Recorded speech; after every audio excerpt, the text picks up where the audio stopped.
जिस शख्स का झूठ पकड़े जाने के ऊपर उसको शर्मिंदगी की बजाय गुस्सा आने लगे ना, तो ये बात आप अच्छी इस तरह से समझ लें कि उस इंसान में इस्लाह की कोई गुंजाइश बाकी नहीं है। उसकी वजह मैं आपको बताता हूँ कि झूठ जो होता है ना, वो सिर्फ ज़ुबान का नहीं होता। झूठ कभी कभी ना नीयतों का भी होता है। और कुछ लोग ना अपने चेहरे के ऊपर सच्चाई का जो नकाब है या जो लिबादा है ना, वो ओढ़ के धोखा देते हैं आपको, और अपने मफाद के लिए वो जज्बात से आपके खेलते हैं, वादों को मजाक बना देते हैं। और जब इनका पर्दाफाश होता है ना, तो शर्मिंदा होने की बजाय उल्टा आपके ऊपर इल्ज़ाम ये डाल देते हैं या दूसरों के ऊपर इल्ज़ाम डाल देते हैं कि मैंने क्योंकि आपकी वजह से ऐसे किया।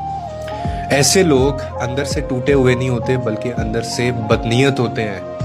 और हमेशा याद रखें, बदनीयती वाले इंसान से बड़ा जो है वो घटिया इंसान कोई नहीं हो सकता। ये सबसे घटिया इंसान होगा जिसकी नीयत अच्छी नहीं होगी। और ऐसा शख्स आपका वक्त, यकीन, मोहब्बत, आपका एहसान, मेहनत, पैसा सब कुछ आपसे छीन लेगा, और आखिर में आप ही को कसूरवार ठहरा के आपकी ज़िंदगी से चला जाएगा। और आपको गिल्ट होता रहेगा कि शायद मैंने गलत किया है। और अल्लाह ऐसे लोगों के बारे में कहता है कि अल्लाह झूठे और मक्कार लोगों को पसंद नहीं करता।